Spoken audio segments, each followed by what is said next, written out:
The Akadis Pass, which translates into English as the Lizard Pass, is the second of the more serious passes in the Rughterveld National Park.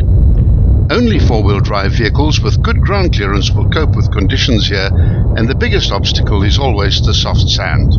This pass, together with the Swartpoort and the Halfmans Pass, connects the main entry point at Sandlingsdrift with the central and northern sector of the park. The scenery is truly magnificent, and along the entire pass you'll be fully immersed in a true mountain desert. It takes a good 40 minutes to drive the pass, and there are some sections on the northern ascent where low range should be utilized. The pass is 6 kilometers long and climbs through 169 meters to summit at 578 meters, producing an average gradient of 1 in 36, but there are several short sections that do get as steep as 1 in 5. From the fork, which marks the end of the Halfmans Pass, the road turns abruptly southwards and follows a dry riverbed, climbing at a gentle gradient of 1 in 20 for a distance of 4.7 kilometers. Along this section the going is fairly easy, but there are sections of very soft sand, so make sure you've selected four-wheel drive. Immediately after the start, which is marked by a small green sign, the character of the track takes on a different mood as it becomes steep and peppered with twists and turns. There are 70 bends, corners and curves along the ascent alone. The going is slow due to the roughness of the terrain, so be patient and know that your speed will be between 10 and 20 kilometers per hour for most of the ascent. The road heads east initially for the first 400 meters, then crosses a bigger riverbed and swings through a bend of 90 degrees as the track follows the contours of the bigger mountain on the left. The ascent is relentless, and if your vehicle has a tendency towards running hot, keep a sharp eye on your temperature gauge.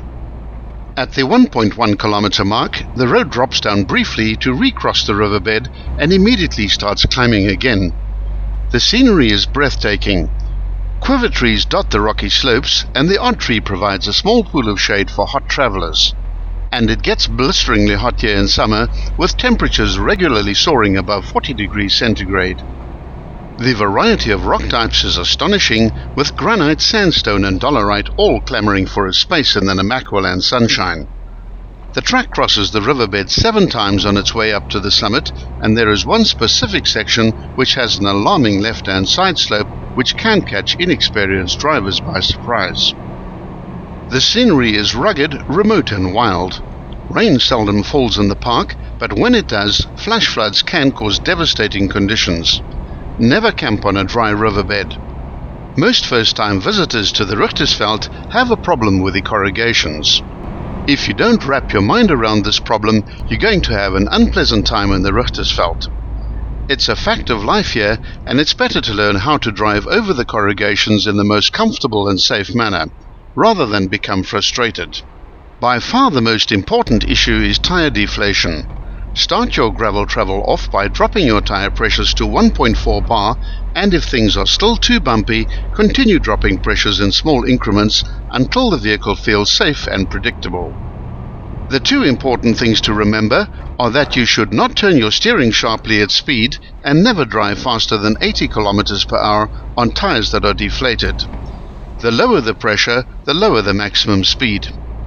For example, at 0.8 bar pressure, you should limit your speed to 40 km per hour. Always reinflate when you get back onto tar, as soft tires at high speeds will heat up and could result in a blowout. Always carry a good quality pressure gauge and a portable pump if possible. There are 2 speeds to drive on in terms of corrugations: below 20 km per hour or above 70 km per hour. The latter is more difficult than you think and takes a little practice.